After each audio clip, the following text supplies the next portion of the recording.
Welcome, Queens. Welcome to this little moment together, whether you're listening or whether you're watching this.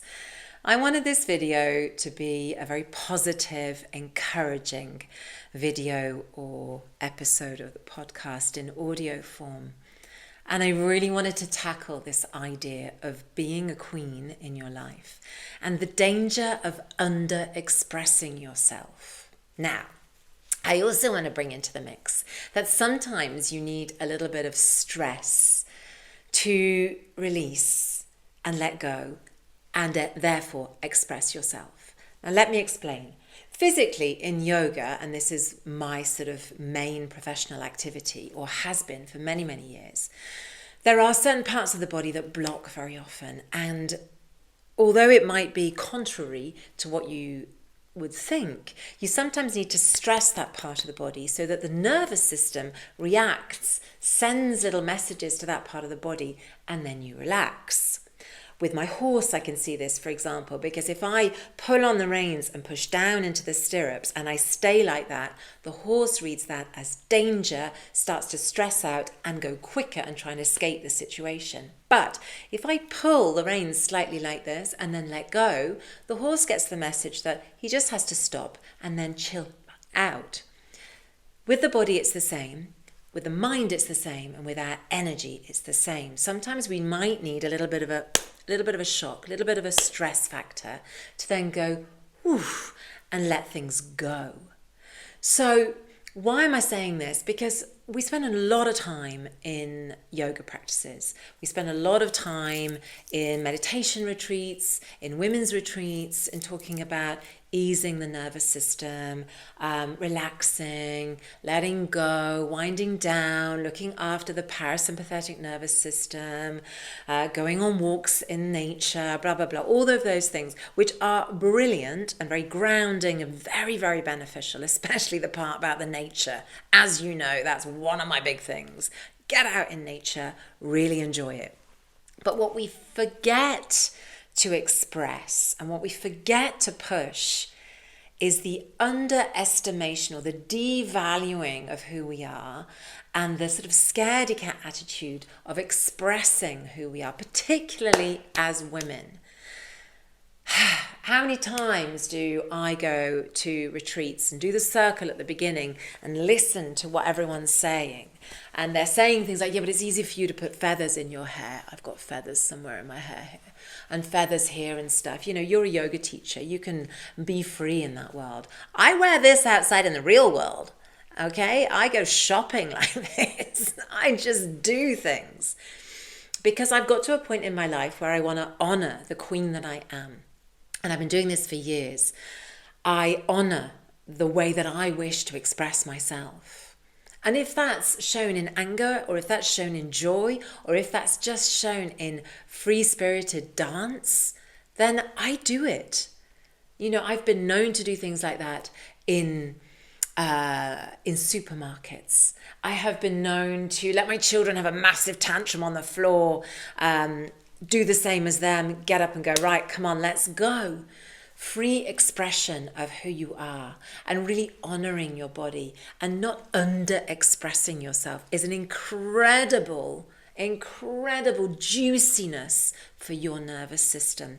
Why? Because when you are yourself, when you are fully liberating your expressions, and I don't mean go and punch the person who's just pulled out in front of you and in front of your car.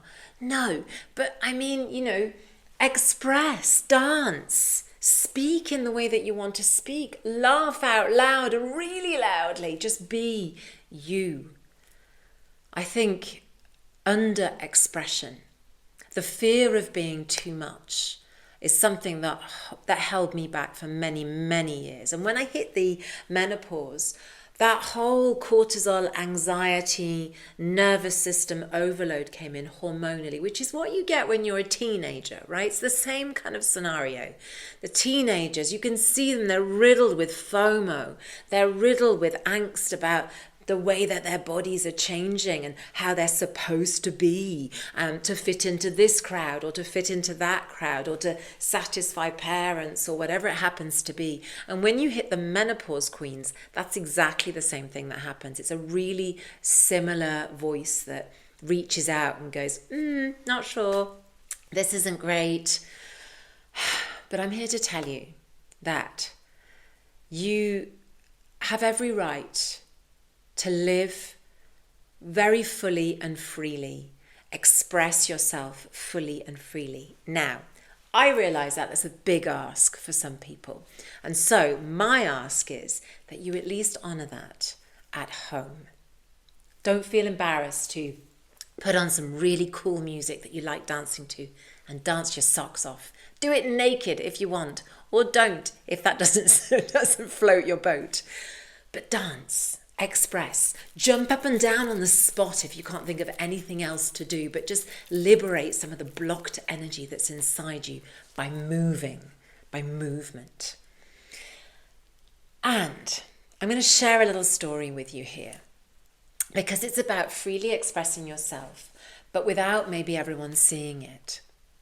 My dear friend Lisa died many years ago now of cancer, but she lived for 9 with cancer, and we went through the whole thing together, as she did with many other of her friends around her. I was very lucky and fortunate enough to live literally virtually next door to her in a tiny village in France. And Lisa got diagnosed with cancer when she had her 4th child, and I just after that had my first child. And we walked our prams, and we sat and drank wine at the bar together at Christmas, and we laughed and we cried together. We did all sorts of fighting and battling. We went through anger, we went through joy. But I used to massage Lisa regularly. And every time she took off her clothes in my lounge to get massaged, she had the most amazing underwear. Bra and pants always matched, always incredible. And one day she was wearing a bright red version, absolutely incredible, beautiful lace bra, beautiful lace pants. And I happened to say, wow, Lisa, Jesus, your underwear drawer is amazing. And she said, listen, Charlotte, when I put my underwear on in the morning, no one else knows what's going on, but I know what's underneath my clothes. And by God, I intend to look flicking sexy and really hot underneath what I'm wearing. No one needs to know that. But when I walk in whatever I happen to be walking in, and wherever I happen to be walking to, it could be my chemo treatment, or it could be just into the supermarket, it could be in scummy jogging bottoms, it could be that it's in a really nice outfit, etc. No one knows what's underneath, but I do. And so I walk a different way. I walk with my boobs up. I walk proud. I feel sexy. I honour who I am. And my God, that stuck with me. When Lisa died, it was tragic. It was horrible, but she wasn't suffering anymore. But I asked her a few days before the end about this particular thing, the underwear, and she went, oh, I'm gutted, Charlotte. I've lost so much weight that I can't wear the nice bras anymore. She was a good size when she was a bit younger and a little bit healthier. And she said, I can't wear them anymore. I've got this scummy bra on from my mother-in-law, but it fits, but it's not very nice.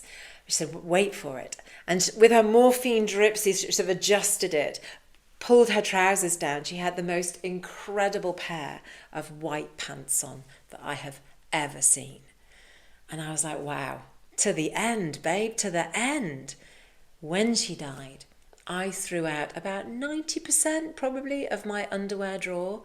And as soon as I could, I went on a shopping spree and I bought some absolutely beautiful pants and bras and made sure they matched to honour Lisa, to honour her name, but also to honour me and my body.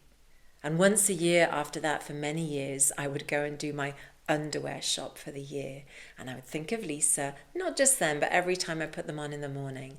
And every time I looked at some pants thinking, oh yeah, but they're period pants or they're comfy pants, I go, no, I'm actually going to put on the nice ones today. No special occasion wear, ladies, Oh no, every day is a special occasion. Every single day needs to be celebrated and honored. And so if today you want to wear bright red pants and a blue bra, go for it. I'd never do that. I need the coordination. But anyway, the point of this is every time I put on my underwear in the morning, I am honoring my body. I am honoring that energy. I'm honoring the queen energy. No crone for me. There's no space for that right now. No, no, no, no, no. I'm getting there. I'm going to become a hag rather than a crone, I feel. But I'll get there. But I'm not ready yet. I'm in my queen days. These are queendom days. So I honor that. And of course I honor Lisa's memory. Why wouldn't you? What a great legacy to leave behind. My kids have got that legacy now.